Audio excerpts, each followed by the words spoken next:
day of the specially curated COP26 webinar series being held in partnership with the British High Commission, New Delhi. I probably have mentioned before, but do need to repeat that this webinar series are part of the World Sustainable Development Summit pre-events. Discussions held today and held in the past 3 days will feed into the deliberations that take place at the main summit from 10th to the 12th February next year. The summit is TERI's annual flagship event, and in February, it marks 20 years in its journey. The summit series has brought together several luminaries to speak on this platform over the years. The theme of WSDS 2021 is redefining our common future, safe and secure environment for all. While it is reflective of the current global health crisis, the deliberations at the summit will focus on affirmative and accelerated action ahead of the COP26 being hosted in UK in November 2021. As the video in the beginning mentioned, today's webinar discussions is on one of the prime COP themes, adaptation and resilience. Welcome to all of you again, and without further ado, may I invite Dr. Ajay Mathur, Director General TERI, for his opening address. Thank you very much, Annapurna, and a very warm welcome to all those who are gathered here, the inaugural speakers, the panelists, and all participants. I'll repeat what Annapurna said. This is a series of events on key issues as far as integrating concerns about climate change into our lives that we are doing this week together with the British High Commission. These are also 4 of the 5 main themes of the COP26 that will occur in the UK next year. On Tuesday, we talked about electric vehicles. On Wednesday, we spoke about green financing. Yesterday, we spoke about nature-based solutions, and today we talk about adaptation and resilience. As the film said, this is an area in which action is needed today. Something like almost 12 or 13 years ago, I was part of a group of people who highlighted this and used the phrase that, yes, of course, mitigation is important, and we clearly have to avoid the unmanageable, avoid so much mitigation that it is unmanageable, but we also need to manage the unavoidable. Because there is a certain amount of climate change that has already occurred, whose impacts we are feeling today, whether it is in the form of extreme weather events like floods, droughts, and cyclones, or because of higher temperatures and lower rainfall in some parts of the world. And in India, we are one of the most vulnerable. The Climate Risk Index ranks India as one of the 10 most affected countries. This is a here and now problem.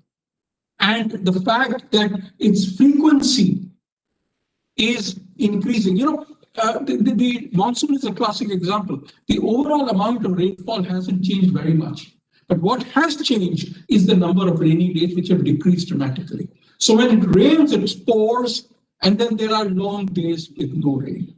It is this volatility, this increase in the extremes, which is causing a huge amount of problems that all of us face.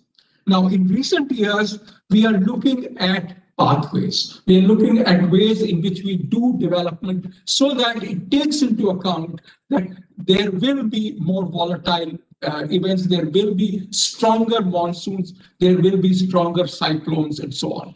In other words, we need to very quickly move to scale the kinds of learnings that we are getting from the small scale pilots. We, not only in India, all countries, we need faster transitions. Again, I repeat, action has to be accelerated.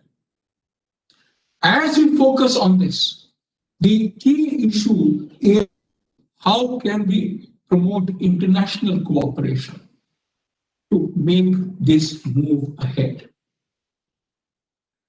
Very often we find that as you look towards climate resilient infrastructure or climate resilient development, the net cost may not be very much more. In fact, in many cases, it's not more than what you would do otherwise, but you need to do it differently. Doing it differently means that you are bringing in a larger sum of money in terms of the costs of experts, in terms of the cost of sharing experiences, in the cost of hand-holding. The one size fits all does not work anymore. And therefore, the kinds of resources that are needed, both for the design and then for the maintenance of the newer climate resilient infrastructure and services are very, very much different from the ones of yesterday. I am looking forward to the fact that we will have a good discussion today, which focuses on this issue of acceleration and what international cooperation can do to help accelerate the process. We are delighted that the keynote address is being delivered by Ken O'Flaherty, who is the regional COP26 ambassador for the Asia Pacific and for South Asia. Mr. O'Flaherty is with the Foreign and Commonwealth Office of the UK government, a career diplomat who earlier served as minister in the British embassy in Rome and had earlier served in, I don't know, Tokyo, Paris. Good places to be again. I really loved it. If there is a way I could be your suitcase carrier, I would love to do that. But Ken, it's lovely to have you here. We'd love you to share your thoughts with us. Delighted to be here today for this really important discussion on adaptation and resilience with, if I may say, some of the best and brightest experts in the field. At the outset, I'd very much like to thank our partners, Terry, in organising this forum, and the Government of India for their continued support and leadership on this really important agenda. Now, as you know, climate change is no longer a distant future. It is here. It is happening now in varying degrees all across the world. Frequency and the intensity of extreme climatic events makes worse the vulnerabilities faced by the marginalised. It's no longer unusual to hear regular news on heat waves, droughts, flooding, cyclones, and the concurrent damage inflicted on lives, livelihoods, biodiversity, the economy, social bonds, and networks. So while the realisation is setting in that mitigation efforts need to accelerate in pace, simultaneous efforts in accelerating action to build adaptive capacity of the most vulnerable and the resilience of various systems is equally crucial. COVID-19 is a clear example of what happens when systemic risks interact with climate change. The damages are magnified, the vulnerabilities are exacerbated, and progress on climate, economic, and social fronts is stalled, if not taken a few decades back. The recent Poverty and Shared Prosperity report by the World Bank sent people into extreme poverty in 2020 due to COVID-19, not only pushing the already poor further into poverty, but also creating new poor. India is, of course, among the worst affected countries by the pandemic. This year, India has witnessed firsthand the compounded impact due to the interaction of multiple risks. The country faced climatic events such as Cyclone Amphan, Cyclone Nisarga, and floods, while still reeling from this very severe social, economic, and infrastructural challenges posed by COVID-19.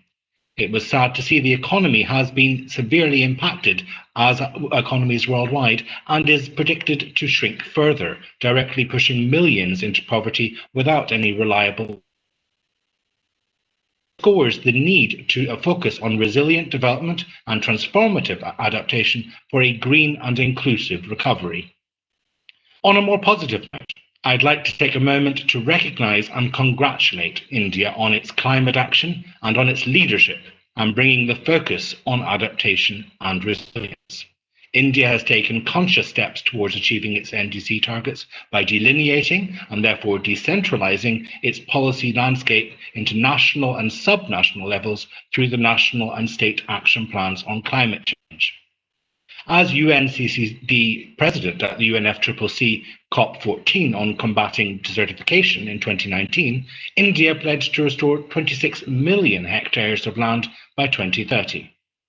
Furthermore, Prime Minister Narendra Modi launched the Coalition for Disaster Resilient Infrastructure at the UN Secretary General's Climate Action Summit in New York in 2019, which we are very proud to be a part of as the UK.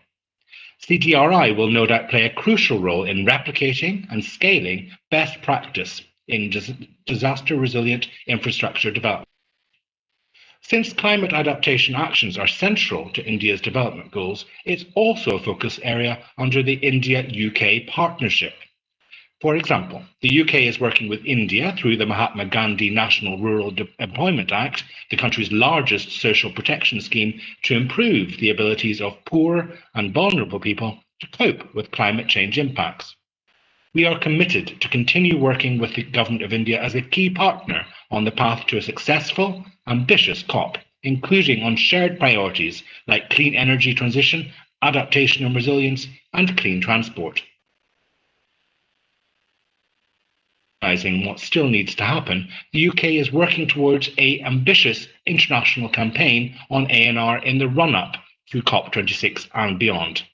This will be focused on 4 key areas. First of all, increasing public ANR funding, ensuring developed countries mobilize $100 billion finance 50 split between funding for mitigation and adaptation and resilience activities. Secondly, shifting private finance towards climate resilient investments, building on the Coalition for Climate Resilient Investment launched by the UK and other countries at the UN Climate Action Summit in September. Thirdly, encouraging and supporting countries to develop clear, whole-of-government A&R plans, building on the political momentum of the call to action on adaptation and resilience at the UN Climate Action Summit to get countries to come forward with concrete action that demonstrates a gold standard in tackling urgent climate adaptation needs. And fourth, and finally, expanding protection against climate-linked disasters through insurance and investment in early warning systems, building on initiatives such as India's Coalition for Disaster Resilient Infrastructure, the Risk-Informed Early Action Partnership, or REAP, and the INSU Resilience Global Partnership. In conclusion, the UK and India are working as a joint force for good, and our shared commitment to tackling climate change and environmental stress makes us natural partners. I've been impressed with the depth and the breadth of our association in country, spanning technical assistance programs, direct investments, research partnerships, and collaboration on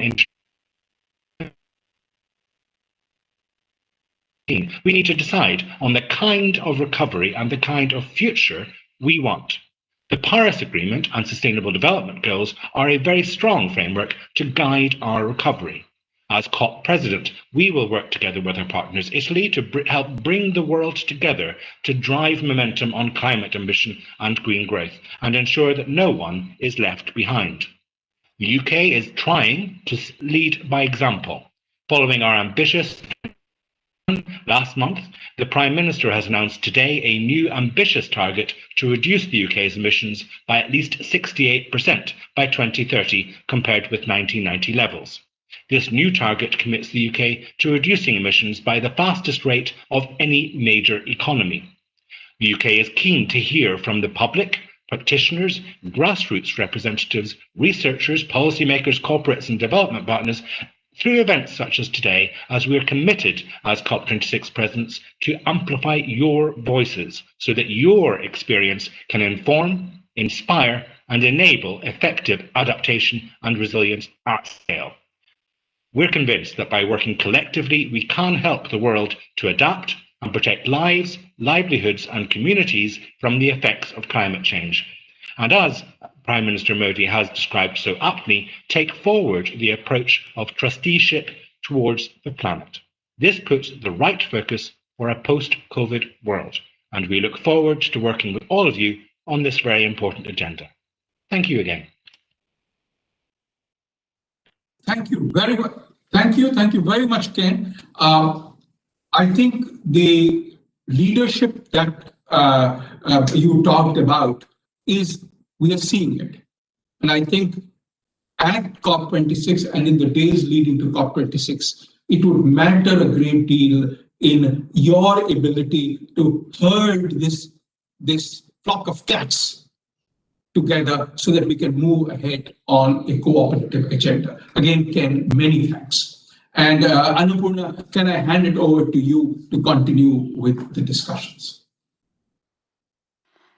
Thank you so much, Dr. Mathur and Mr. Ken Oflahati. Thank you. And we now move to the session 1, which is building on the call for action. But before the panel discussion, I am told that there is a poll which we would request all the audience to also participate in. So both the speakers and the participants can participate in the poll. It is available on your chat. Please, please exercise your vote here. You've got 1 minute to vote. After you choose the right answer, please do not forget to click the submit button, because that's when we get your responses to us. We have 4 options. You could choose any of the options here.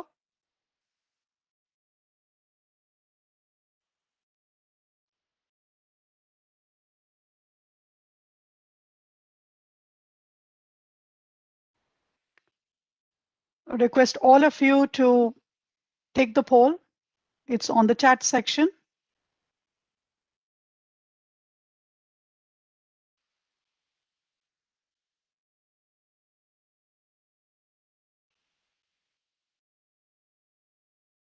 We should also be getting the results of the poll very soon. Well, there is 37% who have said all of the above, which is the correct answer. All of the above need to be used for integrating adaptation and resilience. Thank you, and thank you for participating in the poll. And may I now hand over the panel 1, which is on building the call for action, to Mr. Vel Gyanendran, Climate and Environment Director, FCDO. Over to you, sir. Thank you, Dr. Annapurna, and good afternoon or good morning to everyone, depending on where you are in the world. It's a real pleasure to be here and to be moderating this panel of terrific speakers. So I know we want to get straight into hearing from them all, but before we do that, I just wanted to say a few words of introduction, really just building on what Dr. Mathur and Ken said at the beginning. So we all very much know that climate change is upon us. We have to deal with those changes. But that is also happening at the time of COVID. And I think COVID has really shown us that we are incredibly vulnerable to systemic risks. And that is particularly true for the most climate vulnerable countries. And so as countries start to emerge from this crisis, we really need to do that in a way that makes us more resilient to all kinds of shocks. So as Ken said in his opening remarks, we in the UK have made adaptation and resilience a top priority for our COP26 campaign. And this session is called Building on the Call to Action. And many of you will know that the call to action was a declaration of intent to prioritise adaptation and resilience work, and it was launched at the Climate Action Summit last September. And so far, over 120 countries have signed up to that. So under our COP presidency, we want to turn that commitment into action. And Ken set out the 4 priorities, so I won't repeat that. But what I want to use this discussion today to do is to really unpack how we do that. So building on the polling question, how do we integrate adaptation and resilience into national planning? How do we integrate climate risk into our investments? And what are some of the opportunities and challenges in doing all of that? So to kick us off and to help us answer these questions, I was going to turn to Mr. Poundrick first. And Mr. Poundrick is the Director General of the Coalition for Disaster Resilient Infrastructure. And the CDRI is an international coalition of countries, UN agencies, multilateral development banks, the private sector and academia that aims to promote disaster resilient infrastructure. So, Mr. Poundrick, let me first congratulate India on its leadership of the CDRI, which of course the UK is very happy to be a part of. But as an international body that is based in India, it would be great to hear a bit more about CDRI and how you think adaptation and resilience is part of India's development priorities. Over to you, Mr. Poundrick. So thank you so much, for inviting CDRI and giving us this opportunity. And I thank both FCDO and Terry for inviting CDRI. So as my previous speaker said, that CDRI has been promoted by Government of India, and I will be making a short presentation on what CDRI is all about and what we are trying to do. So with that, can we have the next slide, please? So CDRI was launched by Prime Minister of India last year, that is in September 2019, during the UN Climate Action Summit. It is a partnership of countries, organizations, private sector, academia, and it will work and is working both on resilience of infrastructure against climate as well as disasters. The Secretariat is based at New Delhi. Next, please.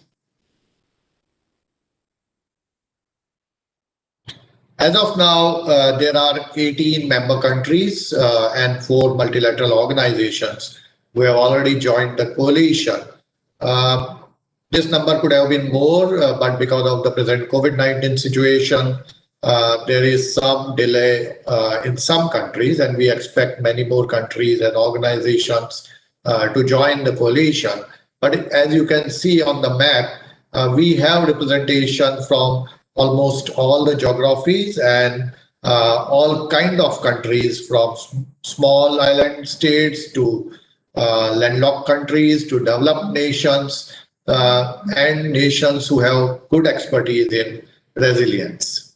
Next, please. This slide basically shows the main mission and priorities of CDRI, which are on 3 themes: building the capacity of countries, of national and subnational governments, working as a knowledge platform, research and knowledge management on disaster and climate resilience, and advocacy and partnerships, because that is one of the most important requirements for taking this theme forward. And the Governing Council of the CDRI has already approved a work plan for 3 years, which caters to all these priorities. One of the co-chairs of the coalition is India, and the other co-chair for 2 years is UK. So I am happy that both of us, both the countries are here today and thinking and working on these things. Next, please. CDRI has already started working. In spite of COVID, the Secretariat had started working on some of the projects.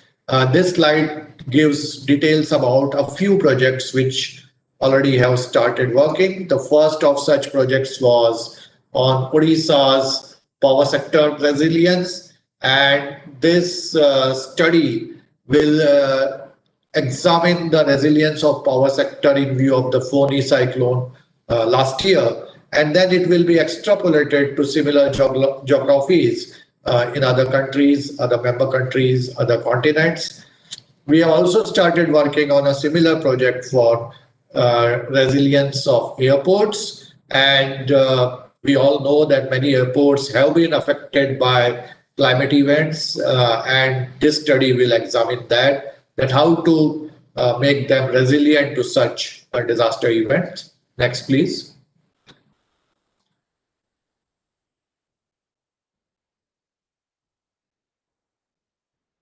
We are also working on risk and resilience assessments for national and subnational level, and these will be focused broadly on 3 infrastructure sectors for the first 3 years.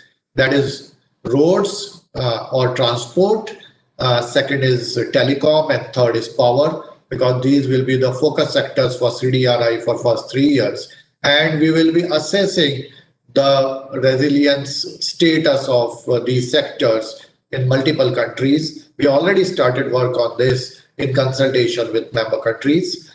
And the fourth thing which CDRI is working on, and one of the main work of CDRI, is the flagship report. CDRI will be coming with a biennial report on the resilience status of infrastructure sectors in the world.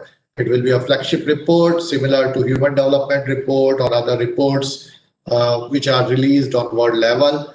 We are already started working on this, and the first report is expected to be released in 2022.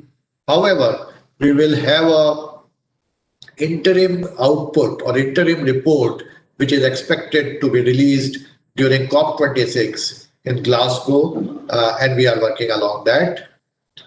Next, please.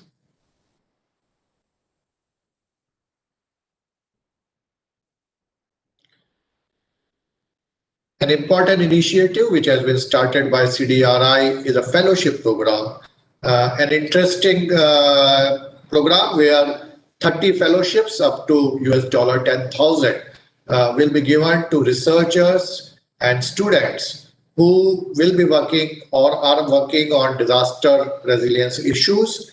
All member countries are eligible for this, and we have already received about 120 applications for this fellowship program, and we really hope to incentivize research in this sector through this program. Next slide, please.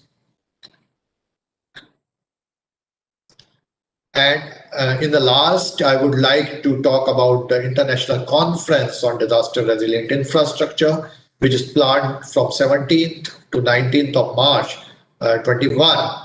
As you know, many of you know that the first two workshops were held in 2018 and 19, and the third workshop could not be held because of the COVID situation. However, we will be holding this virtual event in March, and we are expecting involvement of all our member countries, organizations, and we are also organizing run-up events to this. And the next webinar on this is on health infrastructure, which, as all of you will agree, is one of the most topical issues as of now. Next slide, please.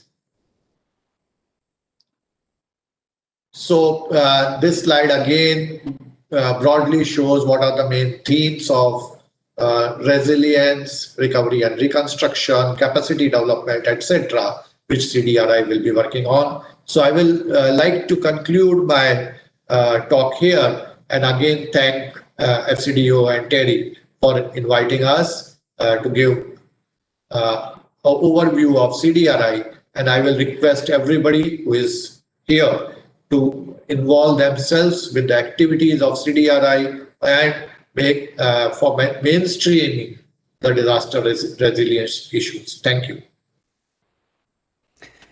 Mr. Poundrick, thank you so much for such a clear and concise presentation. I just wanted to call out a few things there that I thought were really powerful. First, your last, how you concluded there about mainstreaming, I think is a really important point. But at the same time, the fact that CDRI has prioritized transport, telecoms, power, and I can understand health may come onto that list, I think is a lesson for all of us thinking about these issues, because we can't do everything at once.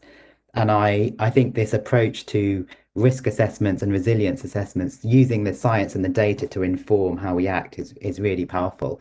So I want to turn now to Jay So, who is the Programs Director at the Global Centre on Adaptation. Many of us will know that the Global Centre on Adaptation is an international organisation that works on solutions to catalyse action and support for adaptation. Ms. So, can I ask you what you think are the key opportunities and gaps, and what the role of partnerships are in furthering action on adaptation and resilience and turning all of these commitments into real action?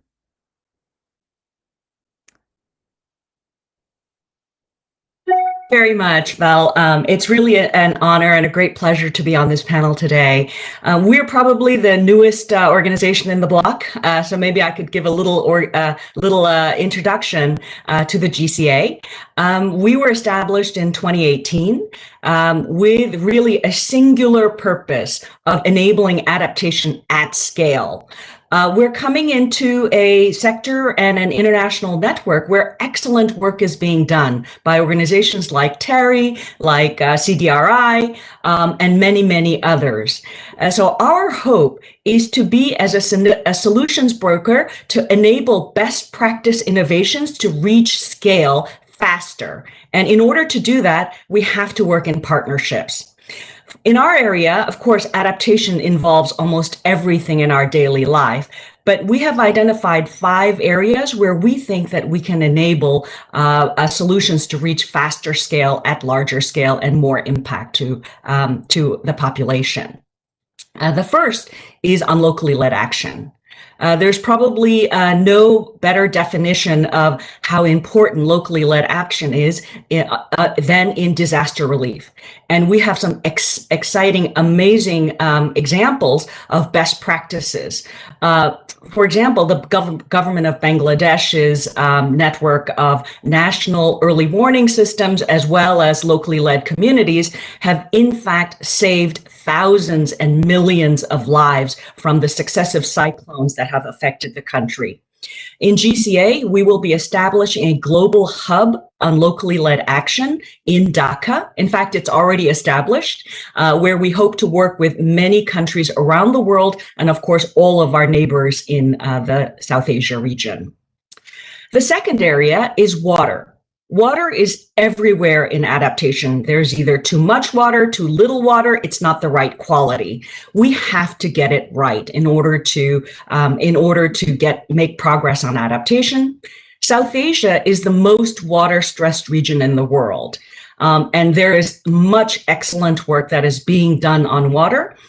We want to support water security within the countries, around the countries, and especially with a focus on delta regions. And that will continue to be a focus for us, as well as some of the fastest growing cities around the delta regions in the South Asia region. The third is nature-based solutions. Of course, the Bay of Bengal is an amazing example of a successful large-scale nature-based solutions.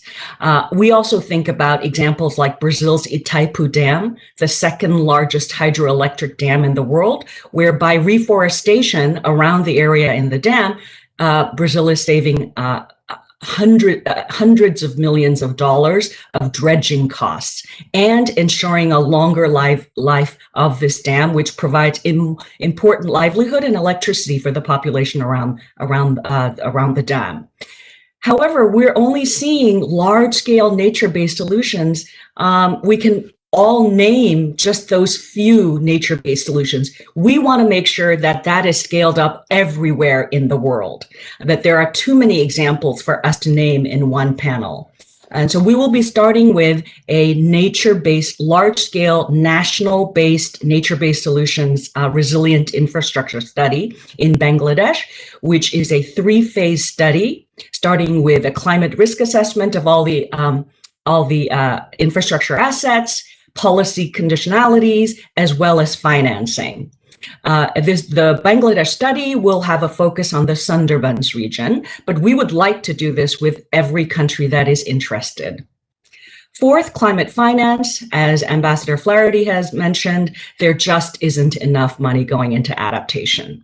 And this year with COVID, this is even a starker feature.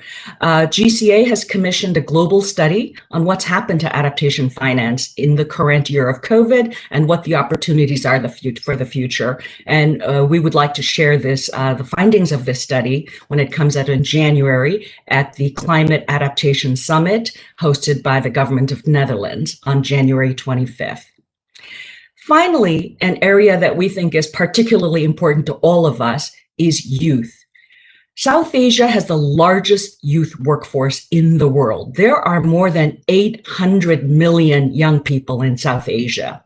For GCA, making sure that the youth are made aware, educated, trained, and have career prospects in adaptation is a critical part of the success of adaptation in the future. So we have started our youth network, youth internship, and youth career-based program, which started with the launch of our South Asia office in early September. Already, we have youth network members from over 100 countries in the world. So we know that the power of youth can really help us scale up all of our adaptation measures. All of these issues are something that we want to work in partnership with all of you. I look forward to the rest of our panel discussion. Jay, thank you for that really excellent summary of GCA priorities. I just wanted to pick up two things, one a comment and then one a follow-up question, if I may. Just on this point about finance, I'm always struck by a statistic in the OECD's report that they released last month on climate finance, where they said in 2018, there was about $79 billion of climate finance, but of that, only 21% went to adaptation. So just to really reinforce the point you made there, Jay, about the need to raise finance on adaptation. But I just wanted to zoom in on your first point about locally led action and the centre you've opened in Dhaka. And I really want to commend, first of all, the GCA for doing that and establishing a regional presence. But I wondered, if I may, to ask you a question about that. Now, we've heard from the LDC's 2050 vision talks about 70% of finance reaching local levels. And we know, as you've said, so much adaptation is about locally led action. So could you say a bit about how the regional centre is going to approach sort of its work in terms of knowledge sharing and technical capacity in a region that is as diverse and different as South Asia? Actually, our global, thank you for that, Val. Actually, the global hub is a global hub, but obviously being located in Dhaka, we want to support the excellent work that's being done here. We'll be looking at it in three respects. One is already collecting all the knowledge about the practices that are ongoing. So knowledge is a very important part of our locally led action. And in order to do that, we will be working with existing knowledge networks, as well as through our chief scientist and his university network. So existing knowledge networks such as the Gobeshona network, which has a very extensive track record and partnerships. So we want to actually help to leverage the existing knowledge networks. The second thing is we want to provide technical assistance to ongoing programs that are not called locally led action. So we want every single adaptation program to have a locally led action component. And one example of that is our city accelerator. Most urban cities have a dedicated team of specialists, climate specialists, that are trying to protect the city from disasters and to ensure resilience. And we will be working with the C40 to have a global module on city adaptation, which can go way beyond the C40 cities. However, we asked them, how do you incorporate local communities in the design of these adaptation actions? And there wasn't a systematic way to do that. So along with the C40, the World Bank, Slum Dwellers International, we are actually developing a new module where every city adaptation plan will incorporate locally led actions through extensive consultation and agency of the local communities. And then the third is we will continue to support that dismal statistic that you mentioned, how much money gets to local communities, and to make sure that local communities have impact on the larger programs, not only the programs that come to them. Jay, thank you. I think that last point, how do you scale locally led solutions is really important. I want to build on this theme of partnerships and actually even the theme of Bangladesh by turning to our next speaker, who is Professor Salim Huq. Salim is Director of the International Centre for Climate Change and Development in Bangladesh. And many of us will know Salim. He is an expert on the links between climate change and sustainable development. Salim, we heard from Jay there about the setting up of the regional GCA, the global, the global centre, but it's setting it up in Dhaka. Earlier this week, I co-chaired the first board meeting of the Risk Informed Early Action Partnership, with the St. Lucian minister, and it feels to me like there is sort of growing collaborations on the adaptation and resilience space. But I wonder if you could talk to us a bit about what you see as some of the barriers to these sorts of partnerships, both North-South collaborations, but also South-South collaborations. Salim, to you, please. Salim, I think you're muted. We can't hear you. Hello, can you hear me now? Yes, terrific. Okay, great. Thank you very much, Val, and thanks for inviting me. So, a couple of starting points to pick up on the conversation you just had with Val and Jay. The funding for adaptation that you cited of only 20% or so of the global funds coming to adaptation has another layer to it, which is only 10% of that 20% goes to the most vulnerable communities. And that to me is a scandal that we need to be correcting. And everybody who's involved in doing these programs and funding them should be looking at themselves and trying to improve their delivery. Because from my point of view, if adaptation funds are not prioritized for the most vulnerable communities in every country, even in the rich countries, that is a dereliction of duty of the decision makers at the global level, because those are the priority customers, if you like, that need to be addressed. Now, how does one do that? One has to engage with them and not simply think of them as beneficiaries or targets from the top above. I really don't like the word targets or beneficiaries. We need to be involving them in decision making and learning from them, because they have a lot of knowledge. In fact, right now, the people on planet Earth who know how to deal with the impacts of climate change are the people who are actually dealing with the impacts of climate change as we speak. And they are learning how to do that, and as well as with COVID. And so we need to be regarding them as a resource of how do we ensure that the poorest, most vulnerable people on the planet in every single country, and South Asia has a huge proportion of them, are enabled, empowered, supported to be able to deal with the impacts of climate change, as we are doing with the impacts of COVID-19. In fact, there's a huge overlap between the same populations, both in the urban as well as rural areas, that are being impacted by COVID-19, both the public health dimension as well as the economic dimension of the repercussions are affecting the same population. So we can start working with them to be able to take the opportunity of building resilience to climate change going forward, immediately for COVID-19 and then climate change going forward. And from my institute in Bangladesh, the International Center for Climate Change and Development, with many other partners, we are doing a Voices from the Front Lines program, where we are showing how these communities are actually doing things themselves. And what they need is support to do more of what they are doing, rather than being told what to do, which is very often what the authorities at the national level tend to do when it comes to their poor populations. So reversing that ability to influence and make decisions. And then finally, let me just share with you an initiative that we've been doing in Bangladesh, which Jay mentioned, called Gobeshona. Gobeshona is a Bangla word for research, where we've been holding an annual, it's a platform of more than 50 universities and research institutes working on climate change, where we've been in Bangladesh.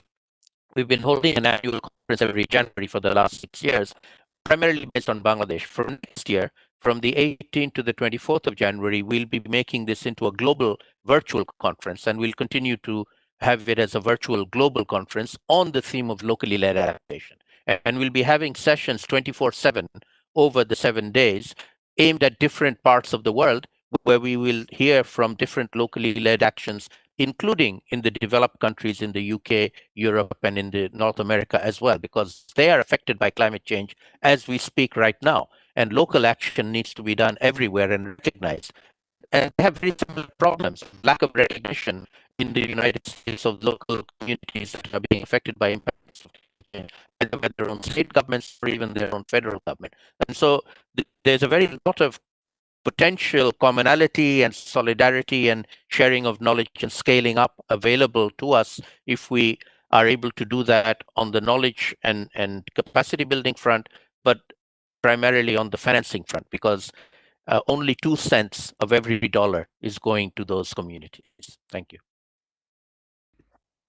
Salim, thank you. I think your points about, well, first of all, the universality of this agenda is really well taken and something we should all remind ourselves on.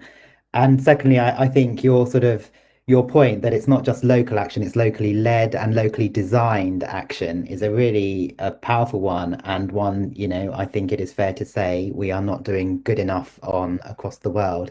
Can I just pick up on your last point there about financing? I know we've touched on this a bit already in the discussion, but Salim, you've been deeply involved in the UNFCCC process. Can I ask you what you think some of these barriers to financing for these solutions are? Why is it that we only have 20% of financing for AI? Now, why is it that so little reaches local levels? What's your take on that? Well, I think there are two major barriers. There's the global to national, where global funds are giving funding primarily to governments like the Green Climate Fund and the Adaptation Fund and the various other bilateral funders.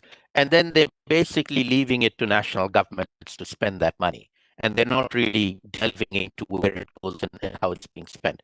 To some extent, it's understandable, but in my view, it's a dereliction of duty. They need to be looking at where that is going. It's their money. Second level, which is the more important level, is within national government themselves. Within every country, there's a tension between national government and local government. National governments tend to want to decide what they want to do with national budgets. They are not really very good at or devolving responsibility to the local level. Even local governments in every country, including our region in Bangladesh and in India, but these local governments are not really providing large-scale support in terms of funding and making. So really, the tension between the governance system of the country, extent that local communities through local government have access to resources and and the example you gave earlier of the list of countries who are taking their long-term strategy forward, they are deciding they will actually allocate, which is a very, very good sign for a national government to do. In region, Nepal has been doing that for some time now. So there are some good examples that we can follow, but they need to be replicated and done across the board everywhere as quickly as possible, in my view. Salim, thank you. That's actually a brilliant segue to the next panelist. I want to pick up this point about sort of within national governments, how do we address some of these challenges? And I'm going to turn now to Ms. Anu Jogesh, who is the Policy and Governance Lead at Acclimatize South Asia. Anu, I know you're massively experienced in these kind of questions of governance and climate change at both national and subnational levels. So I wonder if you could pick up on some of those points that Salim has made. So in India, but also South Asia more widely, what do you think some of the opportunities and challenges are to sort of integrating adaptation and resilience into long-term planning, into finance ministries, into sort of public financial management so it can flow to local levels? Thank you so much. Well, I think these are sort of very important questions. And I've come back to this conversation about looking at climate change as a systemic risk. And it's sort of interesting to see other people talk about this as well, as COVID has shown us, and when you think about systemic risks, essentially you're looking at not just multiple shocks and stressors, you're looking at a non-linear progression of the sort of impacts and fallouts, but also deep system interdependencies. And I think that's where, work isn't happening, certainly, in India and South Asia, because we've made a lot of sort of interesting progress in developing plans, in putting together projects for funding, sort of accessing some sort of grants, thinking about how budgets internally are going towards some sort of development planning that have adaptive co-benefits, but not really thinking about it from a systemic perspective. What are the interdependencies? How do you sort of make sure that whatever's happening on the ground is linked to the political economy at the national and the subnational level? But what I'd like to actually also focus on, because this is one area where the conversation has kicked off, say in some of the industrialized economies, UK, some countries in the EU, and certainly needs to sort of now take place in South Asia, is sort of thinking about physical risks from the perspective of the public sector, but also in terms of financial institutions that are also extremely at risk. I mean, we do know, for instance, that floods, heat waves, cyclones impact not just vulnerable communities and ecosystems, but also businesses, both at the micro and the macroeconomic level.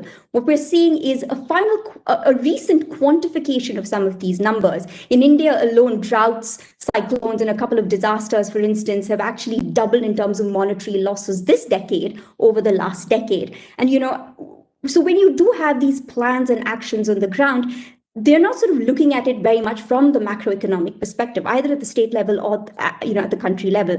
Financial, and this is what's missing in a lot of these plans, recognizing that financial institutions, which sit at the heart of the global economy, are naturally susceptible to these risks, both directly in terms of what they face, but also through their borrowers. Disruptions in production and trade, credit risks because of loan defaults, but also increased demand for liquidity. And I think, and this is important to note, the call for action in thinking about what financial institutions should be doing in assessing and disclosing risk is very much sort of driven from the UK, the Bank of England. But in India, for the first time, you have a small set of banks and financial institutions that recognize that they don't just need to finance green. Because that is where a lot of the money needs to come in from the private sector as well, but also green the financial system. You've had large banks like the largest public sector bank in India, like the State Bank of India. You've had Mahindra & Mahindra Finance. You've had Axis and IndusInd for the last 3 years disclosing and saying that physical risks impact their portfolios, both in terms of liquidity issues, in terms of credit risks, but also the fact that agricultural production will come down, industrial production would come down, and there are heavy lenders in these sectors. We have priority sector lending, not just in India, Nepal and Bangladesh as well, and these banks are going to be hit. But it's a feedback loop. Why should you and I care about the profitability of banks? It's a feedback loop because this in turn hits borrowers and businesses, and you have a vicious cycle, which sort of then impacts macroeconomically and the fiscal stability of a country and a region. And so we need to care about this. And so these are the kinds of things that need to be actually looked at. Often, whilst some of these banks are talking about the fact that they're going to be hit by some of these risks, when you actually look at the operational side of it, so if you actually talk to the credit risk departments in some of these banks, there is a very tenuous link. So outside the sustainability teams that are putting together these disclosure reports, there is a very tenuous link. They are not looking to mainstream climate risk in their credit risks in their sort of stress testing models, if you will, in their financial plans, and they need to. For the first time this year, the Reserve Bank of India, in its annual report, has actually said that climate change, in no uncertain terms, will impact financial stability for the country. So really, it's a question of incentives and capabilities. And to make a business case, and I think when you come to making a business case, and this is one of the points you raised as well, is that there's also a window of opportunity for some of these institutions to go ahead and fund and finance to build resilience, both to communities and to businesses. And this can happen through sort of money that's lent to small investors in climate proofing homes. This can be money to businesses in terms of looking at their own supply chain risks. This can be money for PPP projects, for climate proofing infrastructure, disaster resilient infrastructure. It can be funding mechanisms for governance to fulfill their adaptation targets. So this money needs to happen. But we all know that funding for adaptation or green finance for adaptation is very nascent, and there are massive challenges. And we can actually get into that. But I'd like to sort of, come back to this conversation on addressing these gaps and risks. And I think there needs to be a shared conversation from countries that have had a sort of a bit of a sort of head start in these conversations for a shared dialogue and partnerships, both from the EU, some countries in the EU and certainly the UK. But there are two things to note here. The conversations must happen industry to industry between regulatory sort of agencies. The climate community, us, essentially, can convene this conversation. One of the reasons, climate change has gained the kind of momentum it has in the UK. I'm often told this, and these are two anecdotal reasons. One is, of course, you've got the Fridays for the Future and you've got the climate strikes. So very much a youth-led movement. But the other thing is the fact that the Bank of England has talked about this and started the task force for climate-related financial disclosures. But it's gained momentum. It is because it's by the industry for the industry. We can just be conveners. The conversation needs to happen with the regulatory agencies and conversations between the industry itself. And the other thing to note is much of this conversation is actually transition risk-led, which is risks that a lot of the financial institutions likely face because of transitioning to a low-carbon economy. They're not physical risk-led.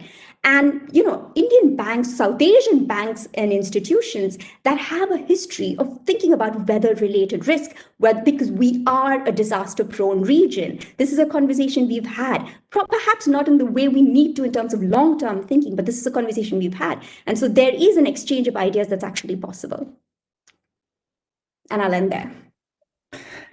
Anu, thank you. I mean, that is a tour de force of a range of issues. And Jay has very helpfully reminded me that in November, the US Fed also identified climate risk as a threat to financial stability for the first time. So as you say, a bit of a movement but happening there. I think your point that you started off with, Anu, about how do you monetize physical risk? And I think that is a really, the insurance industry has gotten quite good at that, but the wider financial system has yet to really take that on and really understand, as you said, when you go to the credit risk people, do they really understand those metrics that convert physical risk into their financials? I think is one of the big barriers that we face. And if we can unlock that, then those sorts of risks can be properly accounted for, and then the whole system can start to change. So Anu, thank you very much for that. I'm very conscious of time, and I want to make sure we get to our last speaker and have a bit of time for questions at the end. But actually picking up some of these private sector points, actually, I want to turn to Mr. Anirban Ghosh. Anirban Ghosh. Mr. Ghosh is the Chief Sustainability Officer at the Mahindra Group, and as many of us will know, the Mahindra Group is a leader and a pioneer in some of these areas, and it has developed an award-winning sustainability framework, a founding member of the Carbon Pricing Leadership Coalition, and the first to commit to doubling energy productivity. So Mr. Ghosh, as a private sector representative and a key stakeholder in doing some of the things we've talked about, resourcing adaptation, what are your thoughts on the role of the private sector in adaptation and resilience, particularly in the global south and in India?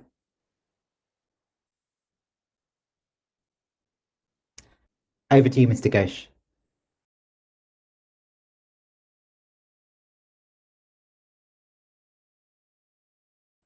You might be muted, Mr. Ghosh. We can't hear you. Mr. Ghosh, we can't hear you. We can hear you now. We can hear you now. Yeah, we can hear you.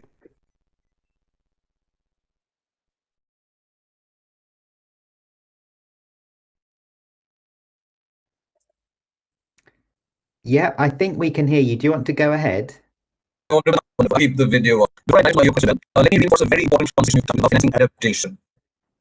Before I get into the question that you asked, let me reinforce a very important point that you've raised about financing adaptation. Anu hit it on the head, saying that there really is no return when you finance adaptation work. There isn't return for the lender. There isn't even return for the government, because it does not necessarily translate into votes. It does protect other investments, but then there is no business model to monetize that, either in the financial world or in the world of government. So the fact that it's a problem today is a smaller issue. The fact that it will continue to be a problem, and we will have issues in funding adaptation unless it's done through development sector funds, is probably the bigger thing we have to deal with. In fact, I hope I continue to be audible. In fact, when thinking about this question, it comes to mind that, while the climate commitments, conversation, and action got a step up at Paris, the conversation was actually moving with two punctured tires. One punctured tire was about nature-based solutions, which got addressed at Madrid. And the second one was about adaptation, because in Paris there was no conversation about these two. And not only was there very little conversation, if you talked about it, people would turn around and say, hey, what are you talking about? This is not even important. So we in the private sector are delighted that these conversations are on the table today. In fact, very interestingly, adaptation actions are completely economically accretive, as opposed to many mitigation actions where the economic accretion, say because of renewable energy, is at the cost of economic value added by thermal energy. So you may get a net benefit, but there is always a plus and a minus, whereas in adaptation there is no minus, it's all plus.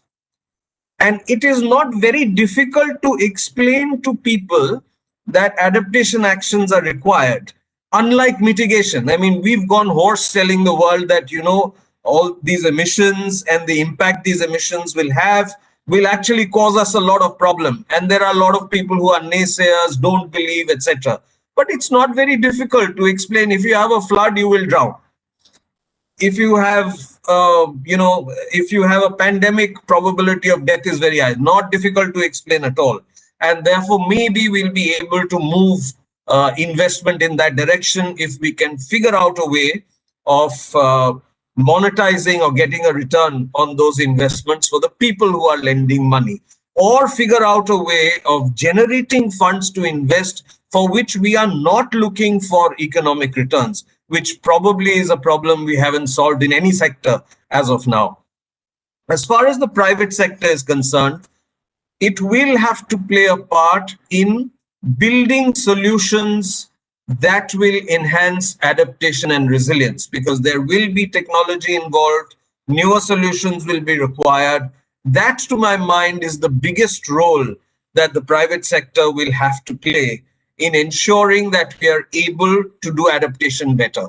Many of the things are not new. I mean, if we have to build seawalls in the future, the Dutch have built it many, many years ago. So it's not new. For all you know, we may learn how to build seawalls better, or at lower cost, or with better technology and so on. In fact, I remember a visit to Peru where they showed me a fort that had got built with very large blocks of stone at a height of maybe 100 feet. And the guide asked the question, how did they raise these stones to that height of 100 feet when there were no cranes and any other devices? The answer was fantastic. They built ramps, dragged those stones up, placed them in their place, and then broke the ramps down, leaving you and me wondering, how did it get there? So maybe we'll figure out ways of doing adaptation as well. Good that we are talking about the fact that adaptation has to be done. I think we have to quickly move to what are the biggest methods or biggest ways of adaptation. We've talked about some today. We've talked about the power sector. In fact, if we look at what kept us going as a world, as an economy, as a society, as a community, despite COVID, the biggest thing we talk about is connectivity. And one of the reasons why connectivity worked was because there was electricity. If there wasn't electricity, there'd be no connectivity. So yes, of course, the power sector. Yes, of course, connectivity. These things have to be protected. Of course, physically, we have to protect ourselves from flooding into urban areas and so on. Let me close by giving you a personal context. Google has these simulations of 5 cities and what's going to be flooded in a 2-degree scenario and a 4-degree scenario.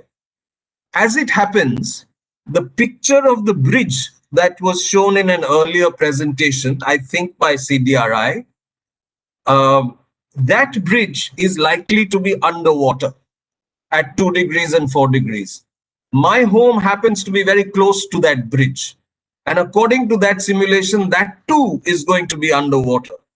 So I have a personal interest in making sure that adaptation happens properly, and people like me who are not right on the shore, not living, who are some distance away, are not flooded, or their habitation is not flooded. In fact, when one looks at Bombay, almost all of central Bombay is expected to be underwater. And yet the development plan of Bombay has no adaptation actions in it as of now. So therefore, one obviously has to move quickly into adaptation because we have too much emissions in the air, too much heating. We've already triggered a lot of negative effects of climate and must therefore go forward and do it. And the private sector must bring forward solutions to be able to do it innovatively, inexpensively, effectively. Mr. Ghosh, thank you so much. I think, well, a very powerful personal anecdote there. But your point about, some of this isn't new. Actually, it goes back to some of the earlier discussion. If it's not new, how do we create the incentives to make these investments, particularly when, as you say, the economic returns may not be as strong? Maybe I could ask one last question of you, Mr. Ghosh, which is, how do you think we can build more collaborative partnerships between the private sector and government, and between all the stakeholders, civil society, and communities? Any personal experience from the Mahindra Group, or any general advice in terms of building these partnerships?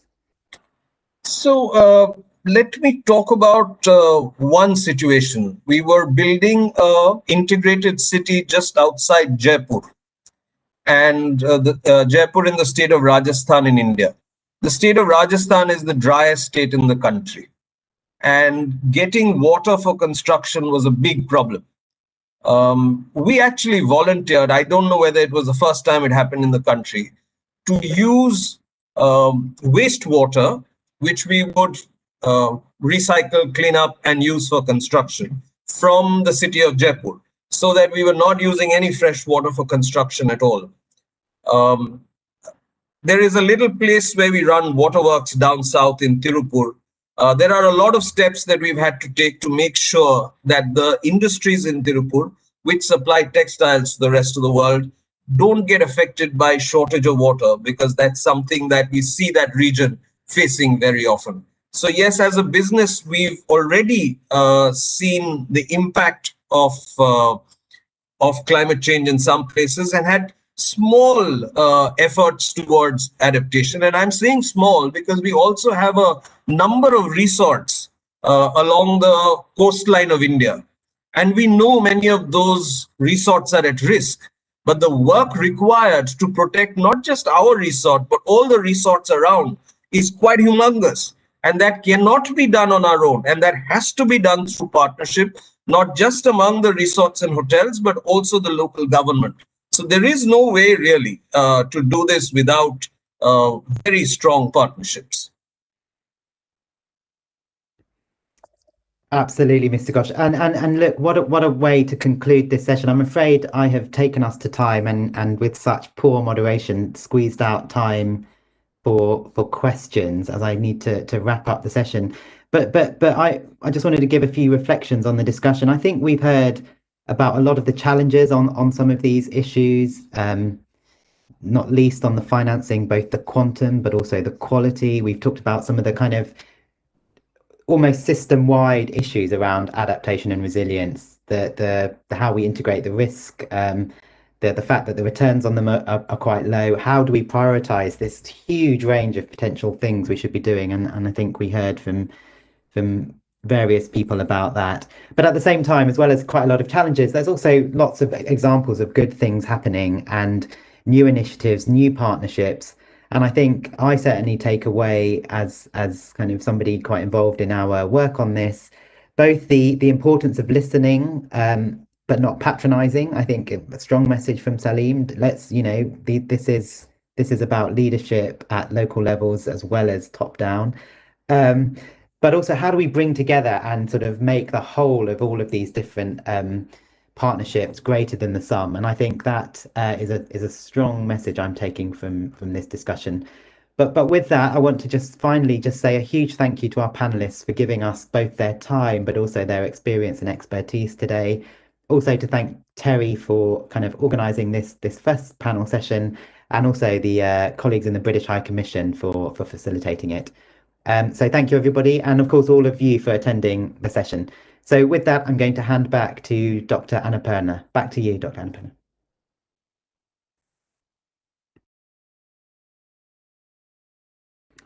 You're muted, Dr. Annapurna. We can't hear you. Can you hear me now? Yes. Thank you so much, Joel, for this lovely session. And I think we had such a strong set of panelists. I am sorry that we have not been able to take on some questions, but we did listen to a vibrating discussion. Wanted to be sure that these questions will be addressed during the summary document that comes out. So the audience, I would request the participants to continue to keep addressing these questions because they are important for us. We are recording it and we will address them during the summary, and you will have the answers to them in the summary document. With that, to the panel again, thank you very much for this.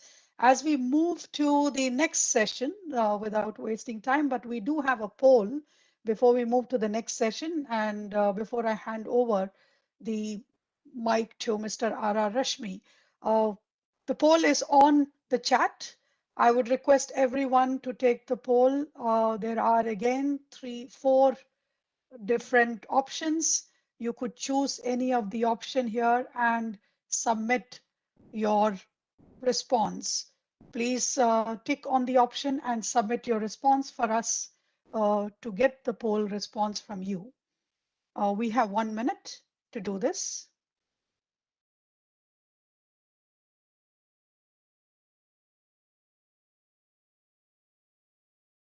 I hope everyone is joining.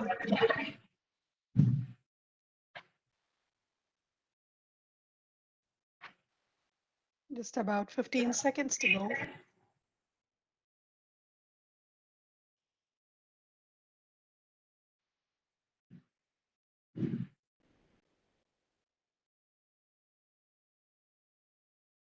We should get the response to this now.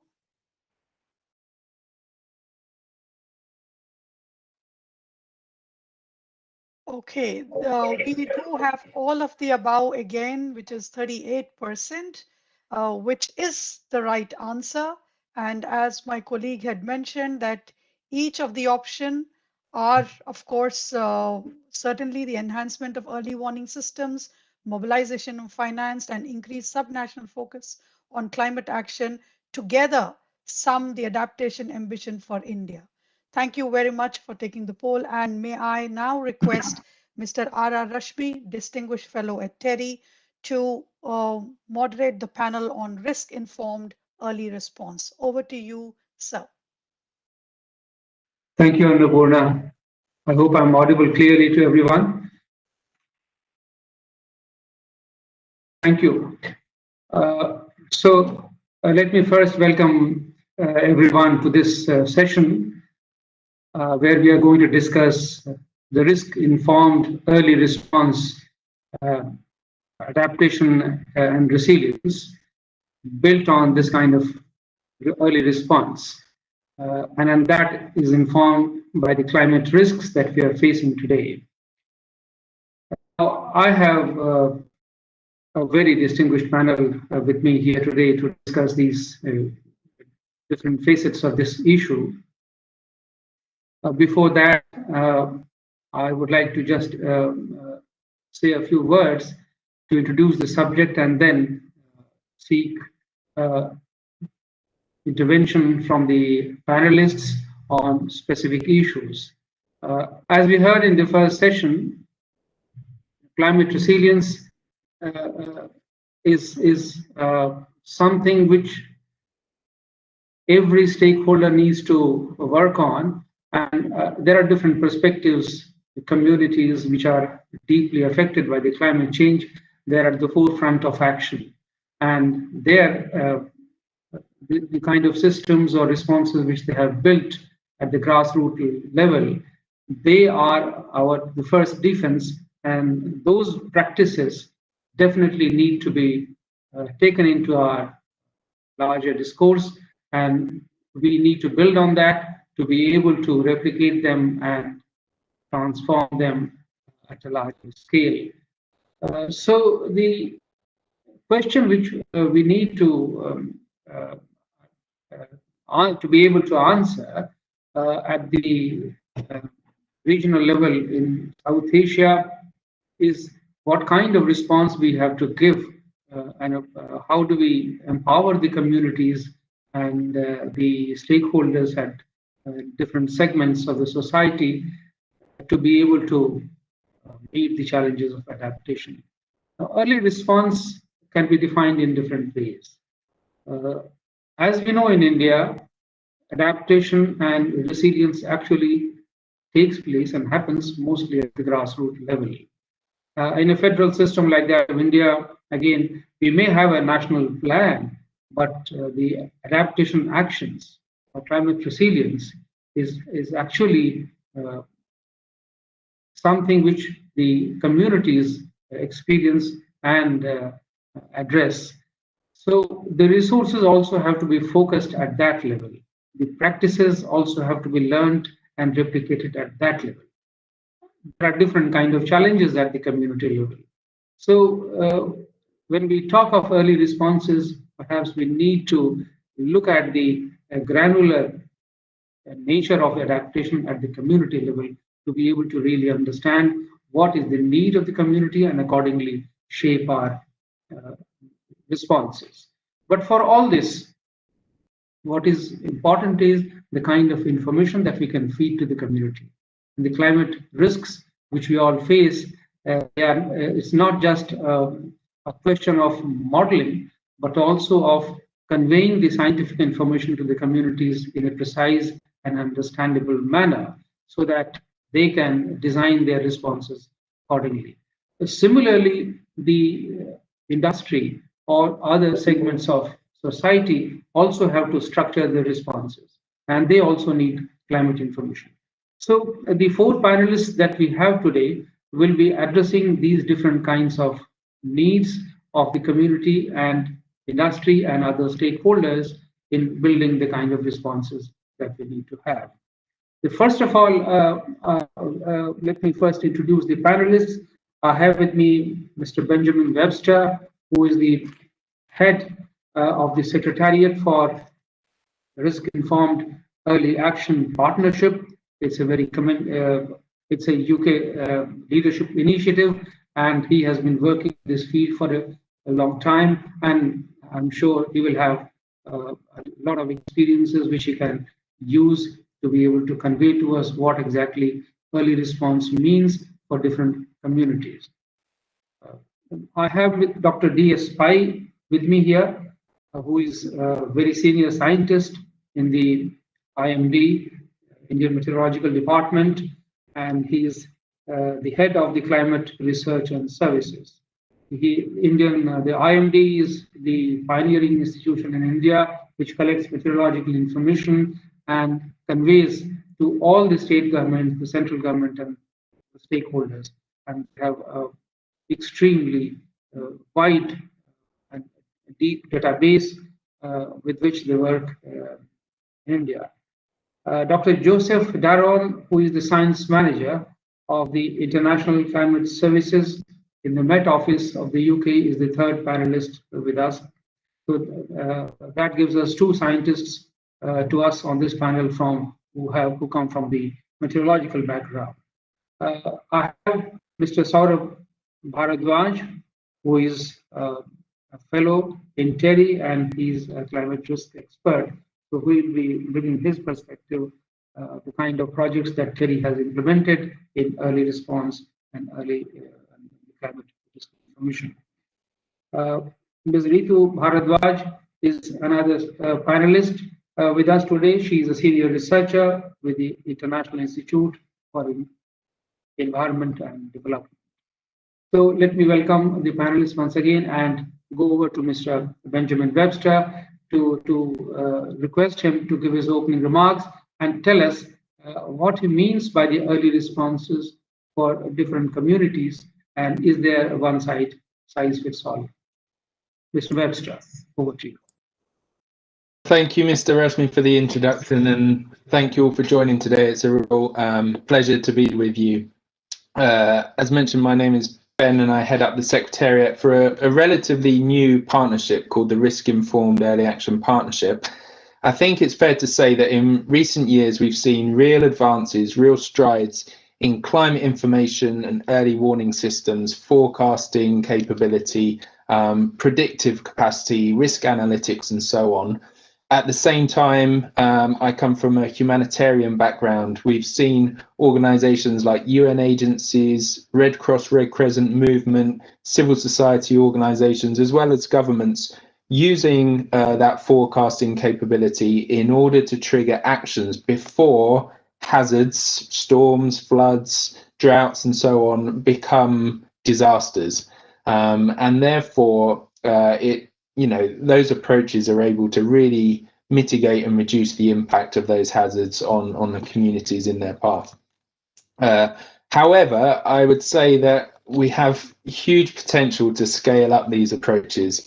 They currently remain as pilot projects and programs very much at a local level, but the partnership, REAP, was launched at the UN Climate Action Summit last year by the Prime Minister of Bangladesh, the Honourable Sheikh Hasina, with the view of scaling up these approaches to reach 1 billion people in the coming 5 years. Because as has been mentioned in the first discussion, the first panel, climate change is upon us, and we need to increase the speed and accelerate the speed at which we are adapting.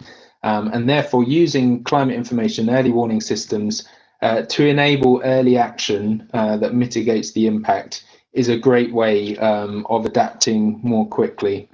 So the partnership brings together, at the moment, we have 15 convening countries, and we have around 30 partners from UN agencies, Red Cross, Red Crescent, civil society. We are aiming to bring together the climate community, the humanitarian community, the development community, the science community, because whilst this is a very practical issue around preparedness and planning for these specific crises, we need to embed the approaches in the longer term planning processes, development approaches, and so on. And therefore, we have to work beyond our usual silos and usual communities. And therefore, as a partnership, we are aiming to bring together these different stakeholders, reduce the silos, strengthen the relationships and understanding, bringing in as well the private sector so we can really capitalize upon the advances that are being made for the benefit of people at the community level.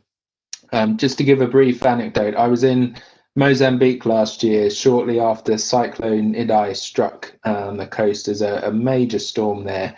And whilst, many of us around the world had been able to track this huge storm, on our phones or on our laptops, there were communities still in the path of that storm who had no idea that it was coming, and therefore were not able to protect their homes, their livelihoods, their families.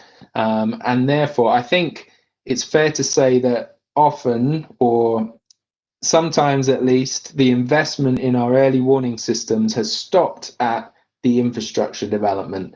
We might be able to produce very nice alerts and early warning alerts and so on, but unless that is translated so that people in the way of harm are able to take action, then we are missing a major part of the jigsaw puzzle. Therefore, as a partnership, we really want to ensure that what we currently refer to as the last mile, the communities who will benefit, are actually seen as the first mile. This is where we need to begin and work bottom up to ensure that everything we do is user-centered, so that people can really benefit from the advances in technology, the investments, and as has been mentioned throughout this conversation today, that adaptation really is taking place at the local level. So as a partnership, let me just finish by saying that, first of all, we are open to all. We want to grow this partnership so that it does incorporate countries, UN agencies, international finance institutes, humanitarian actors, local civil society actors. So we would welcome anyone who is not currently part of the partnership to join us. We hope to receive commitments. The major ambition to see 1 billion people reached in the coming 5 years will require huge commitments from everyone who joins the partnership to ensure that we can scale up together. But hopefully there is an opportunity to receive as well, to hear the experiences, to learn lessons, to share knowledge, so that together we are able to to maximize on the opportunities that are ahead. Secondly, I would encourage this approach to work beyond existing silos. That might be government departments working together. As a partnership, we often work with the national disaster management authorities. That's the natural place to begin. But of course, these decisions around releasing financial resources in advance of a crisis to be able to mitigate the impact has to involve, many different departments. And therefore, we need to be able to work beyond our existing silos, understand each other's perspectives, and use common language so that we can begin to exploit the benefits of better collaboration, better coordination when it comes to these approaches. And finally, as I've already mentioned, ensuring that we are people-centered and that the solutions we are aiming to adopt are really focused on the people who need to benefit the most.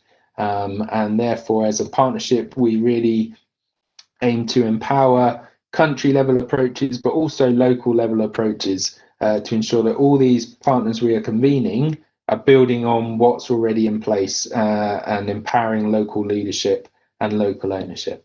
But thank you, Mr. Rashmi, and I look forward to taking part in the conversation.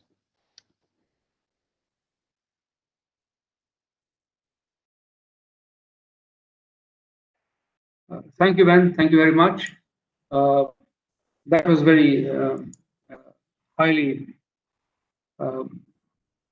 interesting to understand the perspective which you bring from REAP. And you talked of the challenges of communicating the risks involved in climate change to the affected communities and the stakeholders. That's a real challenge.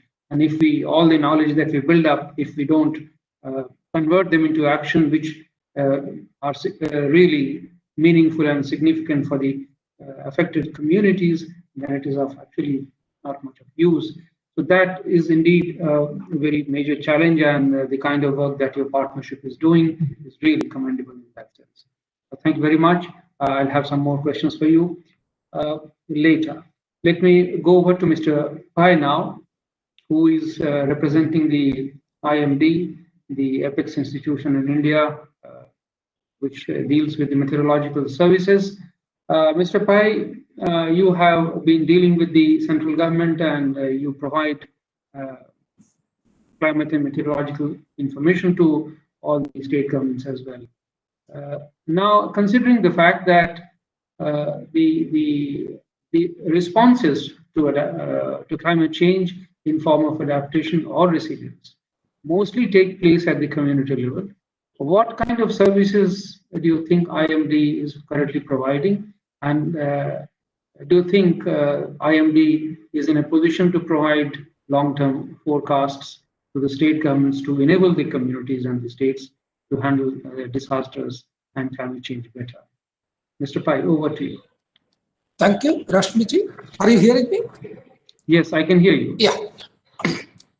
See, India has, IMD has got long experience of early warning system for concerning heavy rainfall, flood and flood risk, thunderstorms, lightning, which have been for the last several years we have been giving. In the, for example, the improvement that we have made in the early warning system can be measured from the last few cases of cyclone. If you start from say 1999 Orissa cyclone, the deaths were around 10,000. Now, in the recent cyclone, if you see, for example, 2013 Falin, the deaths were reduced only about 50. And then you can see that in the recent years, even recent cyclone, deaths were very few, 5 to 10 only. So that way you can see that there has been a significant improvement in our early warning system. And in India, actually, weather and climate related early warning system is provided by IMD, and ocean related early warning is provided by INCOIS Hyderabad. And other agencies which are involved in the early warning system and response system is Central Water Commission, DRDO, etc. And as far as response to disaster, NDMA is the main coordinating agency, and they also work on capacity building in disaster resilience and actually response, etc.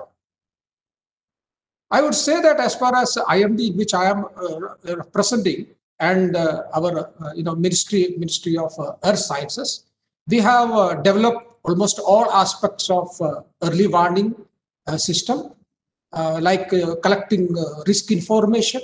IMD has an international standard weather observation network consisting of surface and upper air observatories, radars, satellites, etc. And these things have been updated with the use of latest technology regularly. That data are also regularly and systematically collected and analyzed, and risk assessment are being performed. Like actually, we give input to WMO, etc. regarding heavy rainfall events, whether they are increasing temperature, data, etc.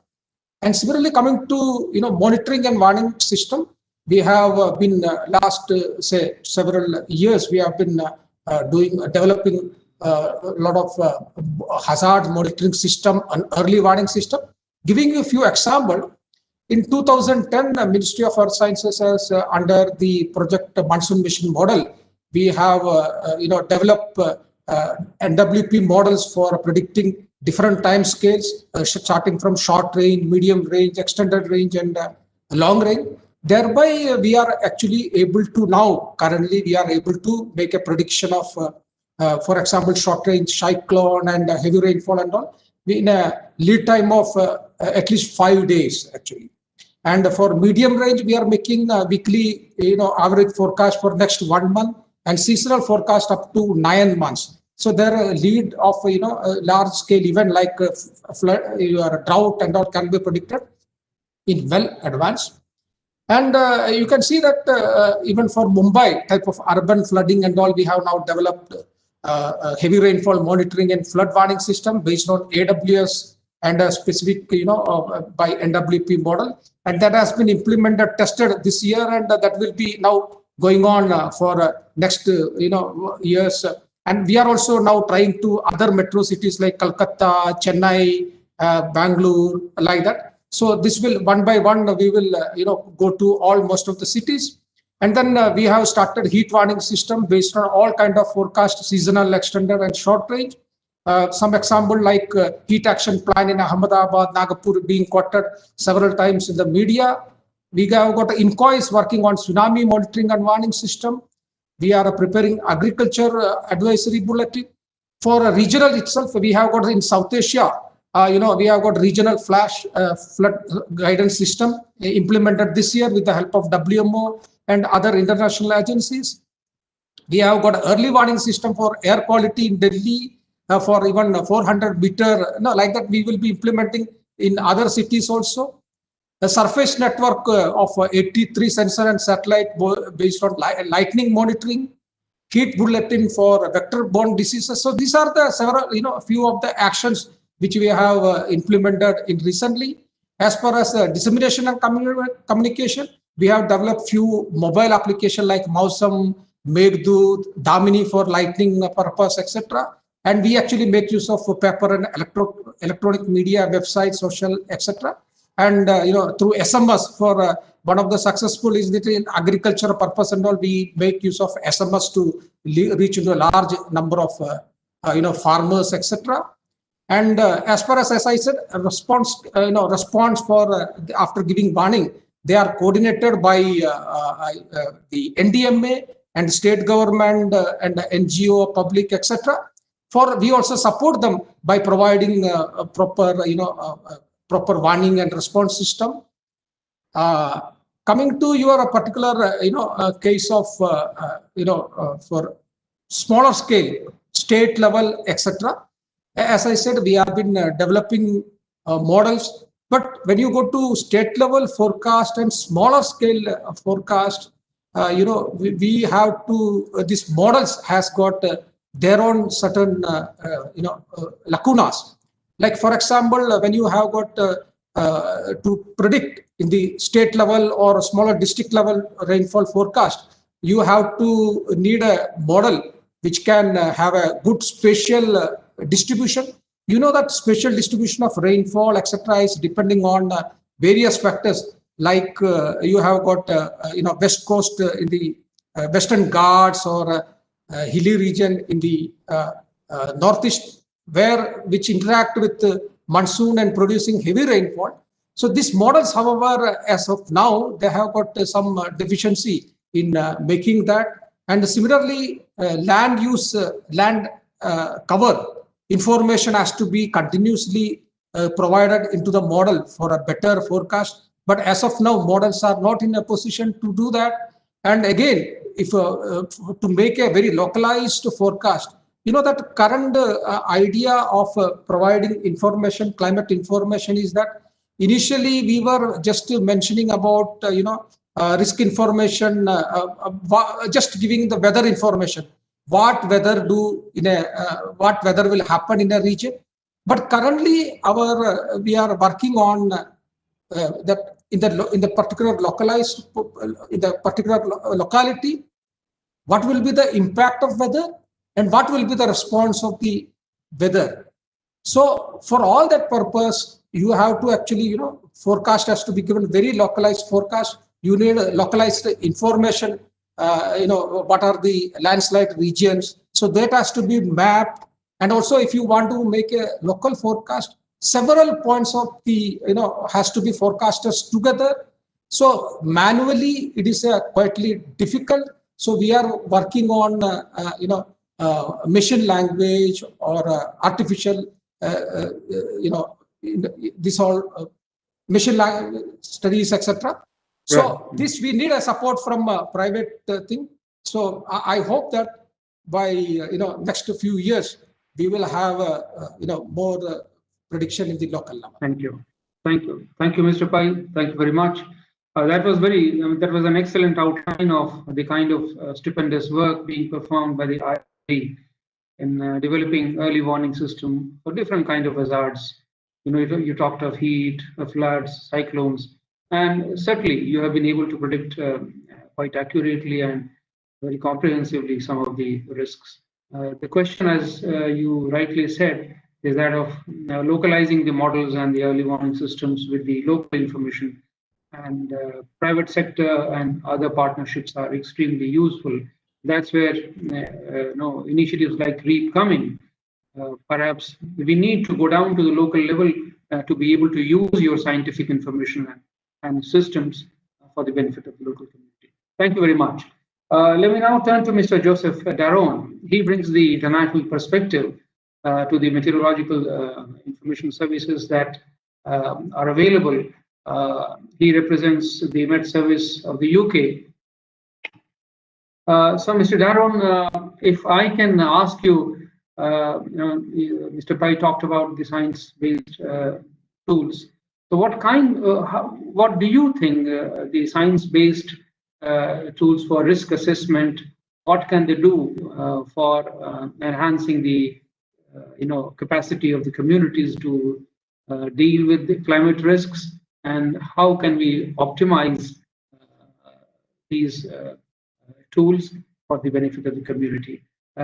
What international experience can you, with your kind of experience, can you throw some light on that? Mr. Dara. Yeah, thanks very much, Rashmi, and yeah, thanks for the opportunity to speak the topic. And building on your question, I want to focus really on the importance of collaboration and partnership in the work that the Met Office does with partners in India and elsewhere. So personally, working in climate services, the aim is to provide information to inform early response and adaptation decision making. And here, partnerships and collaborations aren't just desirable, they're absolutely essential. This is because we require a breadth of experience and skills, but also a diversity of perspectives. And because it's vital to understand stakeholder needs and develop information that addresses those needs in what are often complex decision-making contexts. So I'll focus on two examples in particular. And the first is the weather and climate science for Service Partnership and be a CSSP India project. Now this project is advancing the science and modelling capabilities on weather and seasonal timescales to help improve weather and climate services to protect lives and livelihoods across India. And it's a collaborative initiative between the Met Office, supported by the UK government's Newton Fund, and the Indian Ministry of Earth Sciences. And so as an example of the work being done in this programme, and building on what Dr. Pai spoke about, the Met Office is working with the Indian Meteorological Department, IMD, to lay the research foundation for implementing impact-based forecasting operationally at IMD. And that's, as Dr. Pai said, that's providing forecasts not only of what the weather will be, but actually how the weather will impact on people, communities, and economic sectors.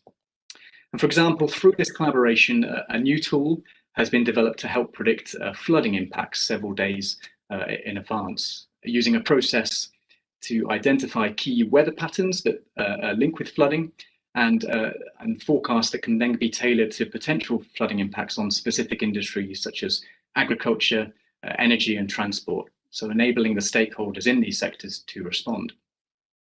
And in parallel, data is being gathered on the impacts of extreme weather across India to evaluate the effectiveness of these impact-based warnings, demonstrate the benefits over traditional weather forecasts. And this collaboration not only benefits India, but also informs our work in the UK and elsewhere. And indeed, impact-based forecasting is also being advanced under the Asia Regional Resilience to a Changing Climate, or ARC programme, funded by the UK's Foreign, Commonwealth and Development Office. And this is a multi-year programme enhancing capacity for provision and uptake of weather and climate services across all timescales, to support improved resilience to disasters and climate change across South Asia.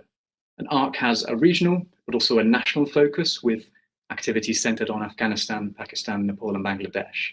And we're working closely with a wide range of partners, including the World Meteorological Organization, the Regional Climate Centre at IMD, RIMES, ICIMOD and the Red Cross Climate Centre. And under ARC, I'm leading a project, the Carissa project, to improve the uptake and use of climate change information in adaptation, planning and policy. And as an example of where, again, partnerships are crucial to the work we're doing here, we partnered with ICIMOD, the International Centre for Integrated Mountain Development, based in Nepal, to help build institutional capacity in the region for weather and climate services. And in October, together with the Indian Institute of Tropical Meteorology, we jointly delivered remote training to national meteorological organisations and other organisations in the focal ARC countries to improve skills in analysing climate projections, so that these organisations can provide that tailored information to government and other stakeholders, which informs adaptation action. So I hope it's clear that collaborations and partnerships are essential in the programmes that we do, and thinking back to the the need for partnerships to scale up. I wanted to highlight that the Met Office are involved in the REAP partnership that Ben spoke about, and through REAP we're bringing our experiences from ARC and other international programmes to try and help achieve this scale up that's needed to help address the climate challenges.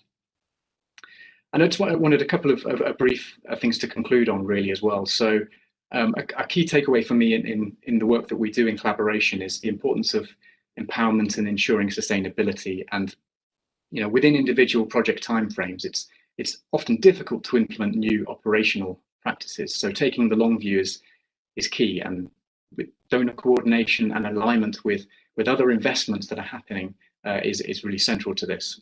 And in ARC, we've put a considerable effort into aligning with other investments, such as the World Bank Hydromet Modernisation Programme. And then finally, I just wanted to highlight the importance of humility and ongoing learning in this work. So I found collaborating with organisations in South Asia and elsewhere very humbling. And I think the majority of people working in this area have both a considerable knowledge, but also share an incredible passion for protecting lives and livelihoods. And it's only really working with partners that we can continue to learn to inform best practice and achieve this goal of climate resilience. So with that, I'll pass back and say thank you very much. Thank you, Mr. Daron. That was extremely useful. the information that you give us about the kind of work that you're doing in the whole of South Asia region and more particularly in India through your various programs. You mentioned about the ARC program and the impact-based forecasting and the warning system which you are trying to develop. That's something really remarkable, because I find that it may have a great resonance in the kind of work or the system which the state governments in India might wish to develop. So they are engaged in the process of preparing their state action plans on climate change. And naturally, they will need to map out their vulnerability and develop science-based tools to be able to, and this impact-based forecasting will be a great tool for them if you really can develop systems and tools for them. So here there is a great between the kind of work which Met Service is doing and the IMB is doing. So now with this, let me go over to Saurabh Bharadwaj, my own colleague in TERI, who has been doing a lot of work in climate risk assessment and developing science-based tools for this purpose. Saurabh, may I ask you, based on the kind of work that you have done so far, how do you think, the science-based tools, what kind of, what more we need to do to bring greater collaboration between the science-based tools and the policy framers and the business people in order to enhance this sub-national action at the state level and to strengthen their heads in such responses. Right. Saurabh, over to you. Thank you, sir, and thank you for the organizers for inviting me for this very relevant topic of discussion. My intervention will be very brief on this. So just to start off answering your question is what we need to do more. It's an easy thing to answer, but a very difficult thing to implement. I will come to this point as I speak, but before coming to those points, I would like to give a context of what we are talking about right now, and specifically for India. Now, India has been rapidly warming in a way that the last 15 years that we have seen, 11 of these 15 warmest years in our entire recorded history have been in the last 11 years, right? What Dr. Mathur also alluded to this point, that our summer monsoon, majority of us depend upon, have been steadily declining. Decline has been around 6% in the last 50 to 60 years. But extremes is something that we have been increasing on striking rate. Dr. Pai talked about cyclones. And I would like to give you a stat that the last decade have seen an increase of 11% cyclonic disturbances in Indian waters. And in the last 5 years, this has been alarmingly at 32%, right? And apart from that, the climate models that we run, they are also projecting that India may warm up to more than 4 degrees in the end of century. And the incidences of such extremes, even due to high heat content and warm days and extreme temperatures, the incidences of droughts events and flood events would be on very high. So as we see, we are currently living in a multi-hazard world. And the current pandemic situation has also shown that we need to manage and plan for multitude of concurrent risks around us. And for designing any solution, we need to have a clear understanding of these risks and their interactions, right? So we need to design a solution that we think which is not only robust, but has a holistic and integrated early warning mechanism as its base, because that is the key for any adaptation and mitigation action. And that is also imperative for success of Sendai frameworks or various COP pledges that we are currently having. Many international bodies have advocated that the application of scientific knowledge are key for the seamless transfer of experiences and knowledge sharing. But what I understand is such kind of solutions have to be developed or provisioned with a shared vision of all the stakeholders, even including even local stakeholders on the ground, right? In 2014, Davos IDRC conference, it emphasized the need for the shift to the science of how from the science of what, so that last mile connectivity challenges on risk reduction can be achieved. But now is the time that we should emphasize on science of where, so that location-based scientific services can be effectively deployed and used, and can be mainstreamed in our policy mechanisms at subnational level. So science-based tools, as Dr. Pai also told us, science-based tools are indeed making differences. IMD has provisioned a few. TEDI has provisioned, with collaboration with NDMA and IMD, we have provisioned a flood early warning tool for the city of Guwahati and Jorhat. And on a longer time scale, TEDI has also provisioned a climate atlas, a climate tool for planning purposes at local level, at regional scale level. But to have an effect, but what I see, provisioning of granular data and enhancing public, private, and people partnership has to happen at these local scales as well. We need to prepare such kind of action plans right now for have a greater preparedness for the future. And how do we do that? Coming to your exact point now, we need to strengthen our current data sets to make any anticipated design changes. Also, as scientists, we need to understand the public policy problems, because as the data has a spatial and temporal variability, even the policy making has spatial and temporal granularity. So do we really understand that? Do we really factor that in our data products? That is something that we need to answer. We need to build easy and comprehensible tools for the policymakers. And in the end, and not the least, we need to build capacities at subnational and local scales to understand these regional level scales, risks, to own up this risk and manage this risk at their level. Thank you so much. Thank you, Saurabh.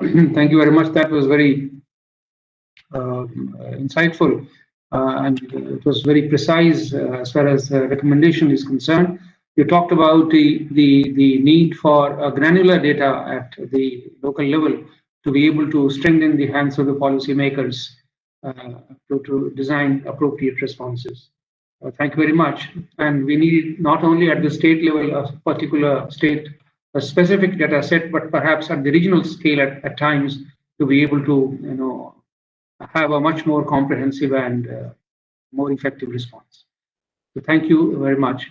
Now, the last panelist today, which I have, is Ms. Ritu Bharadwaj from the International Institute for Environment and Development. Welcome, Ms. Bharadwaj, once again. Now, considering the points and the interventions made by earlier panelists, I would like to hear from you. How do you see there are several programs, schemes, and policies implemented by the state governments to address climate change. But do you see the effective use of climate information, perhaps the absence of appropriate risk assessments is a serious problem, a constraint to them? But what would you recommend in terms of coordination of the policies, schemes, and the climate information to be able to address this gap in the policies at the state level? Thanks, Mr. Rashmi, and a very good afternoon to all of you. And I know I'm the last speaker and have limited time, so I'll keep my intervention very focused, and I'll try to address your question, Mr. Rashmi. Based on the experience that we have drawn from an ongoing program, which is supported by FCDO, which is the ICRG program. And I'll just elaborate upon some of the learnings from this business unusual approach that we have tried out within this program. Now, Mahatma Gandhi Narega scheme, as you all know, it is one of the largest social protection initiative, not only in India, but globally. And it provides for about 100 days of employment and supports creation of NRM assets as a result of the wage employment provided. But what many of you may not know, that this scheme also has a climate risk management instrument within this program. And that provides for an allocation of additional 50 days of employment to a household in areas that are declared as facing drought, severe drought. So apart from 100 days of employment, it provides additional 50 days in case of severe drought. Now, our research showed that majority of these households in the affected region were not able to access this entitlement, primarily because of the lack of climate and other related information or parameters that can help the authorities declare drought in time. And the delay in drought declaration results in distress migration. And by the time the family returns in the financial year, because they normally adopt the circular migration approach, so that by the time these families return, the financial year is almost towards the end and they are not able to avail it. Now, there are other issues also related, like delay in wage payment, but I'll not get into it because that's not very relevant to the discussion in this panel today. But so through our intervention within the ICRG program, it was twofold. One, we're trying to create an drought early warning and preparedness system that can help MGNREGS functionaries and the community with real-time information and giving them alerts as to when they are getting into different forms of drought, like agricultural, meteorological, hydrological, and help them provide decision support system for planning, for labor budget, for those additional 50 days, or for other livelihood activities in advance. Now, the second component of our work is focused on integrating climate information in the existing GIS-based planning framework of MGNREGs. MGNREGs already has a very state-of-the-art GIS-based planning framework. So what we are doing is just integrating climate information into that system. Now, well, everyone in this panel and our participants would argue that the use of climate information for early warning or climate proofing of assets is not new. But what we are doing under this project is unique from many aspects, particularly in terms of defying some of the routine norms and doing things through a business unusual approach, one that has helped us break through some of the, the issues and challenges that many of these similar projects like ours face. So, this business unusual approach really helped us in overcoming some of those issues and challenges that projects routinely face. Now, first of all, and I'll just elaborate upon some of these learnings from these business unusual approaches. First, we tried to understand the landscape first, the current issues and challenges, and we found that in India, now we heard Dr. Pai speak, that India has some great opportunities, very strong history of data collection and monitoring, providing opportunity for excellent data and climate forecast, impact-based assessments, and analysis from them. And there are great pockets of great expertise, which includes individual as well as institutions, such as, we heard IMD, we have IITM, we have National Institute of Hydrology, IIFM, and so on, where great advancements in remote sensing and other tools and techniques have been made. But there are also issues because there's a very limited coordination among these organizations as well as the decision makers. Now, so what we did, we invested a lot of effort in bringing all these institutions together, which are managing climate data as well as climate analysis, government organizations which are responsible for decision making, as well as community, by creating a climate data governance and sharing arrangement and a protocol, so that those who need climate information for decision making, they get it in a timely manner. Now, secondly, we also adopted an approach of not developing and giving it to the community or other decision makers, but we adopted this approach of co-development of these early warning and climate risk management approaches and tools. We onboarded close to 12 government institutions, right from those who are involved in data generation to its analysis to its final users. And final users include both decision makers within the government as well as the community. So what we did not go and develop these tools for them, but we provided them with the expertise, information, and support they needed to enable them to produce these tools themselves, which is housed within their existing system. This helped in internalizing, it helped them in internalizing this whole concept, building their capacity within their system and their staff members, and institutionalizing this approach rather than a project-based approach. Thirdly, we were cognizant of the fact that there's very limited usability of climate information in most contexts because of poor communication of these climate information to those who need it. So the format in which it is made available to the decision makers, the capacity of end users to interpret and use it for decision making is, it's really constrained.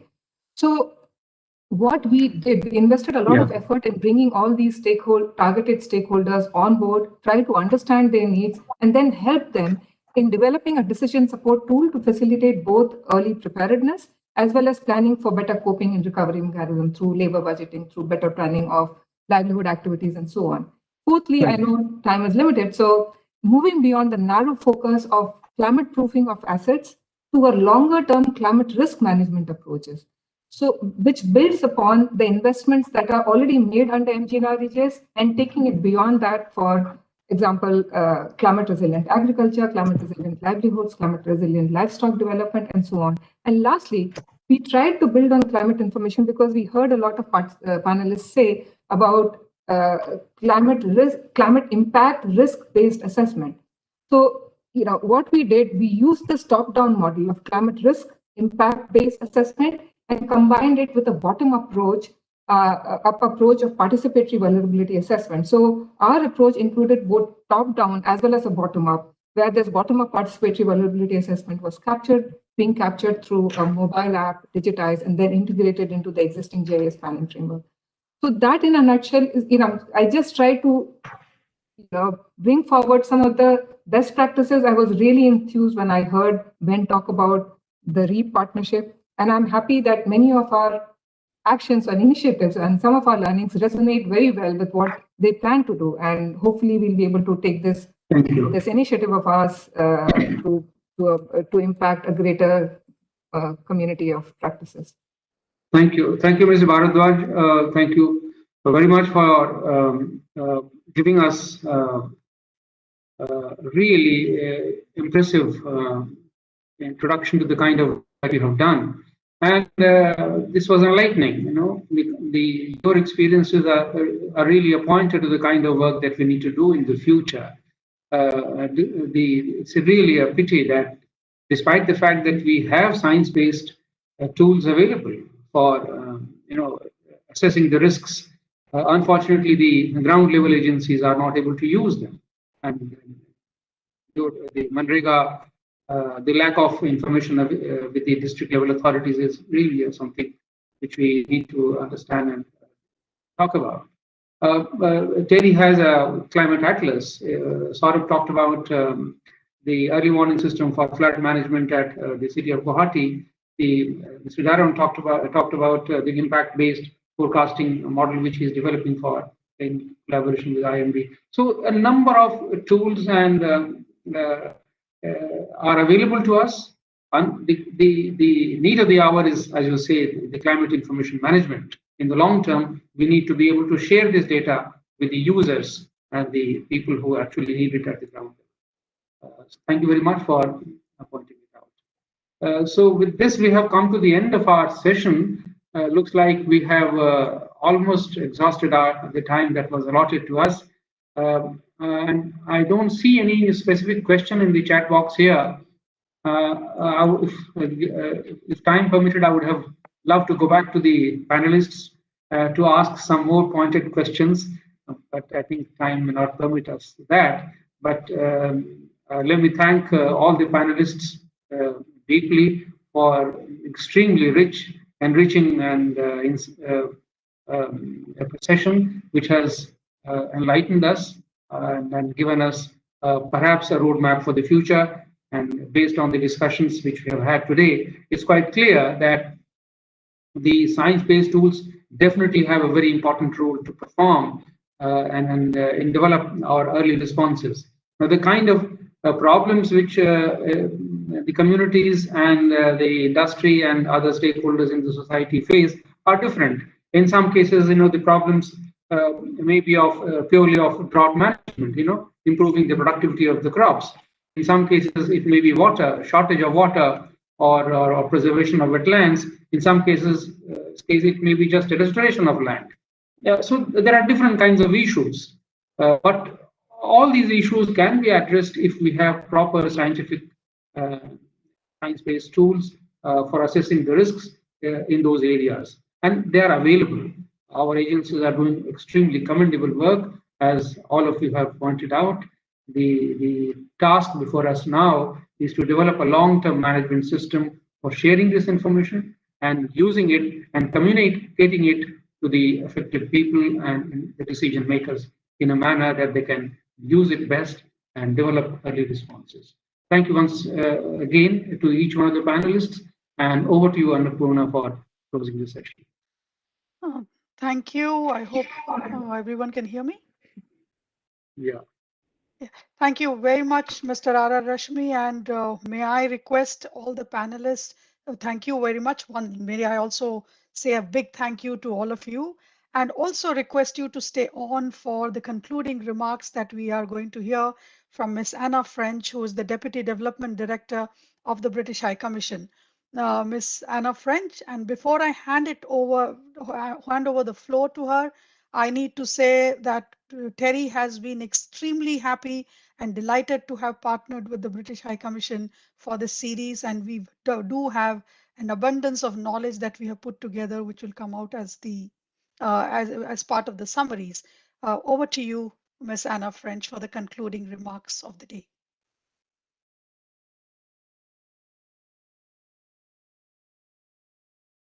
I hope you can all hear me and see me okay. In a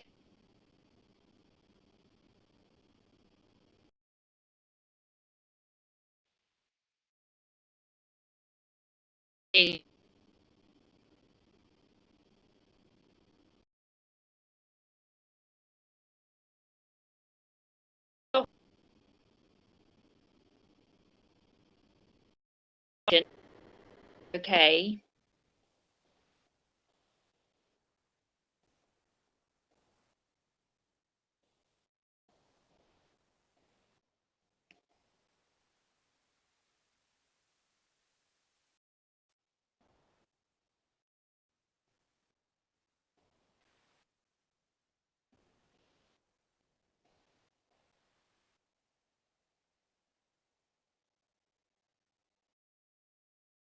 Yes, now it's much better.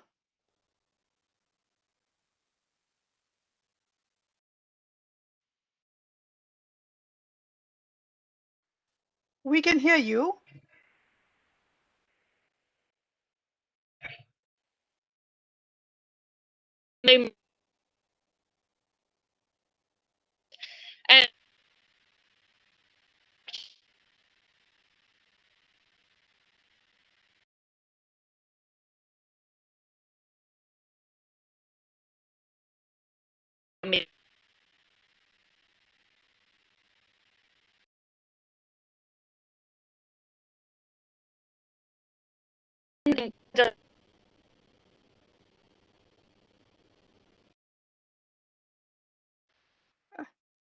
Anna, could I interrupt? Could you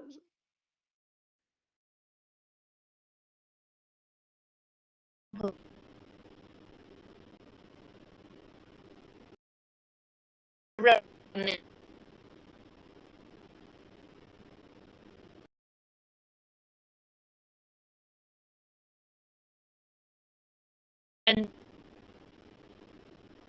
act and to inform the decisions we make. And we heard about the importance of listening and not patronizing, and engaging with local communities for locally designed and locally led action. Some panel, I think, on risk-informed early action partnerships, we dug much deeper into the detail. We heard about the challenges in communicating climate risks to the communities that are most vulnerable, and that's an area that's very close to my heart. It's one I've worked out a lot on with the COVID situation. The importance of making the last mile, the first mile, and how we can leverage partnerships and collaborations to do this. And all of the work that IMD are doing, the Met Office are doing, we learned about the tools that have been developed to mainstream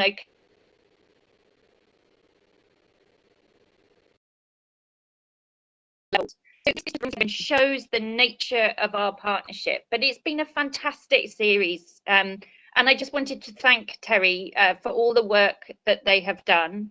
We saw some real high-level engagements on global issues. We've talked about the future of e-mobility And, you know, I took away from that the need for vehicle manufacturers and civil society organizations like Terry to work on the awareness campaigns to bust myths around charging and the issues around anxiety around that, and the need to increase adoption, manufacture, to come up with really good quality, certified, Indian condition specific designed electric vehicles. The green finance session, again, you covered a huge range of initiatives at the domestic level, and the diversity of different projects and different investment mechanisms we should be looking at. And also what we should do about India's financial system and the corporate sector. Day 3, role of nature-based solutions in carbon sequestration. You know, this was a webinar full of fruitful deliberations seeking to understand diverse set of nature-based solutions. So you can see it's been such a busy and engaging week. And so once again, I want to thank all of the speakers this week, my colleagues also at the British High Commission and our partners, most importantly, you there at Terry. You know, your voices are just, you know, the voices you brought together have been incredible. And all of you that are participating, you know, please, please take away what you have learnt and go and disseminate this knowledge out there in the broader community. As hosts of COP26, you know, the UK is really committed to working with all countries and joining forces with civil society, companies and all people on the front line of climate change to inspire climate action. And we've seen news that just came in with Prime Minister Johnson announcing a new ambitious target to reduce the UK's emissions by at least 68% by 2030, the fastest rate of any major economy. And I can't tell you how proud I am to be saying these words. So look out, there's going to be much more to come. And with that, Dr. Annapurna, I'd like to hand back to you, and apologies that my video wasn't working through this.